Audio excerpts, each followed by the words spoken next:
And welcome to the Nevada desert.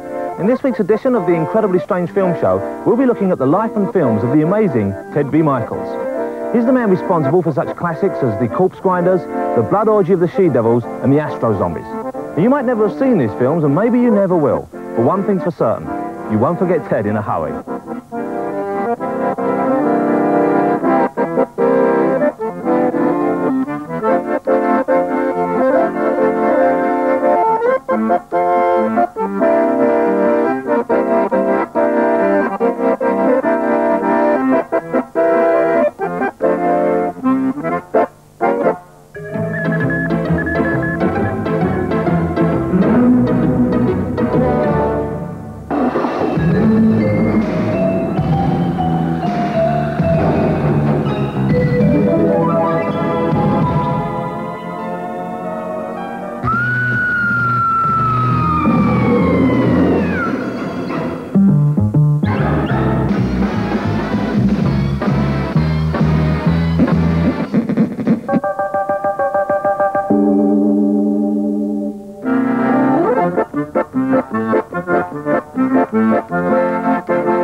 We'll have a barrel of fun.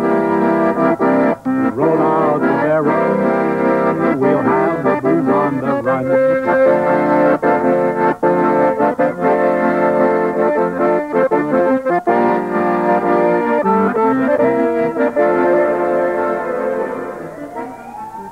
Ted's extraordinary story starts here in Glendale, California, where for more than 10 years he lived and worked in what he likes to refer to as this Gothic-style castle. Its splendid grounds and its many rooms provided the locations for lots of Ted's movies, including ASTROZOMBIES, The Corpse Grinders, and The Blood Orgy of the She-Devils. I don't like what I see.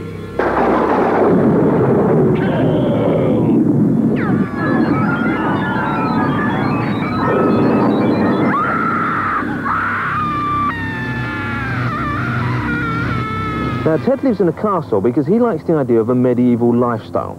He saw himself as a knight in shining armour, rescuing damsels in distress. He claims that more than 60 castle ladies passed through these portholes, working and living with him, and there were rarely less than 7 in permanent residence. Sometimes there was only 3 or 4, and sometimes the castle was like just mega women. He always wanted to have 7, I think, was his number. It was wonderful. It was like the Addams Family. There were the children, the rats and the bats, and Theodore, and myself, and I was the governess. He believed that all those women had to be faithful to him. And it's a little hard being faithful when you've got 6 other or 7 other ladies around you, you know. But 18 months ago, Ted dropped his drawbridge for the last time and moved here to this ranch-style bungalow in a suburb of Las Vegas. One by one, he sent his castle ladies away, but fortunately, or unfortunately, depending on how you look at it, Ted continues to make movies.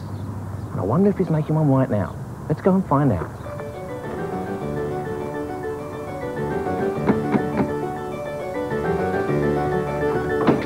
Well, hello, Jonathan. Ted, splendid to see you. Come on in, come on in. Well, it's a very different sort of place you got here, isn't it? Well, different than what? The castle? Different than my flat. Is this all stuff from the castle you bought this one? Well, I wouldn't leave anything there. Till we get a bigger castle, we'll just stay here. Someone guarding the door here. Oh, say hello to Rebecca. This is Rebecca, this is Jonathan. Maybe that's a call for Rebecca.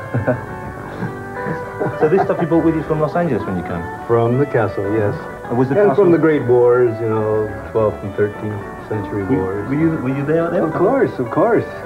Where were you? I think I was at home. What's this? There's a picture of you here. That's very special. Nice portrait. Yeah. I see it has the, what is this around your neck here? That's the boar's tusk.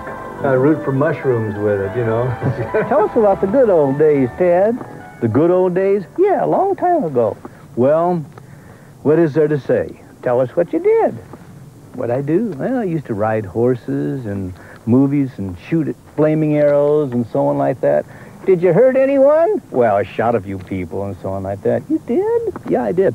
And did ventriloquism. What's that? Ventriloquism with a dummy, you know, like you. What? Yeah, like you. Don't call me that. Well, what can I say, Tom?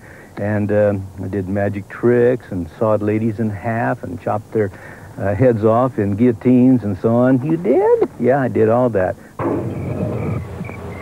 But first and foremost, he made films. Every kind of film, from musicals to message movies, from action and adventure to horror and science fiction. Even if he'd never made another movie, ASTROZOMBIES would assure him a place in the history of low-budget cinema. This is the opening scene from that 1967 shocker.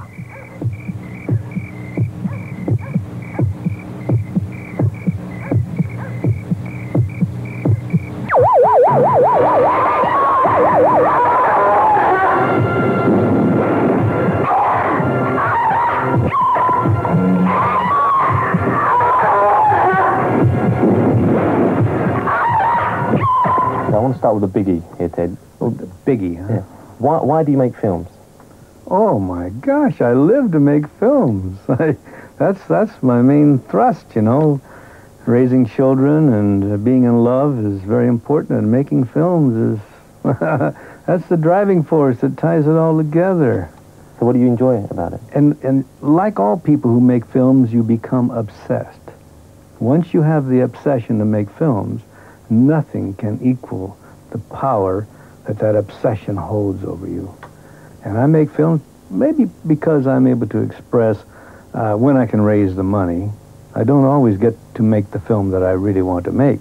I make the film that I can afford to make, and I make the film that I feel is currently a topic that is saleable in the market. Ted never works with big budgets, but this never limits his imagination. ASTROZOMBIES features a mad scientist and his assistant who create half-human, half-robot creatures out of dead bodies.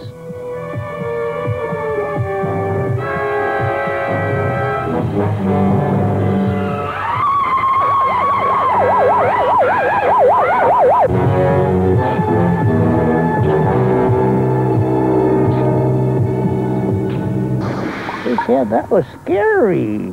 ASTROZOMBIES are scary? Yeah. Outer space stuff? Well, what can one say? ASTROZOMBIES are scary people. They run amok. Yeah, they do, don't they? Well, ASTROZOMBIES was a creation that I began work on in the late 1950s, 59, 60, right in there. And what I was working at creating was a realistic science fiction film. We are aware of your experiments, Doctor. We know that you have succeeded in creating an ASTROZOMBIE. How did you know that? The recent murders, the news description of the suspect, and a tape of your lecture at the Astro Science Conference. Yes, he's the only complete astromobilization I've been able to effect to date. Unfortunately, however, not totally successful.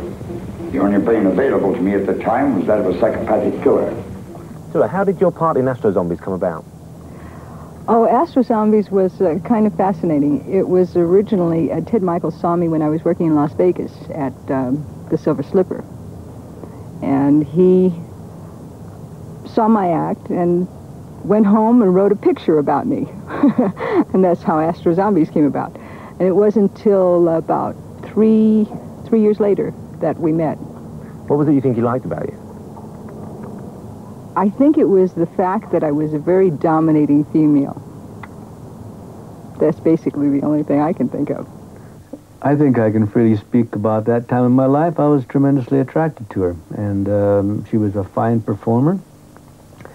And I had seen her work in Russ Meyer's picture, Faster Pussycat Kill Kill, and of course portraying a totally different character for me is what I was after. I wasn't after her being, you know, a leather glove wearing tough. I wanted her to be a svelte dragon lady, you know, just exactly what everyone would envision an Oriental dragon lady to be, in beautiful gowns and capable of all sorts of intrigue and mysterious doings and so on like that.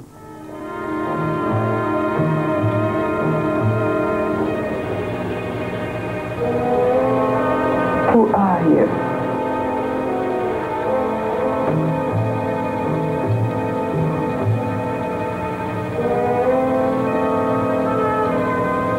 Come on.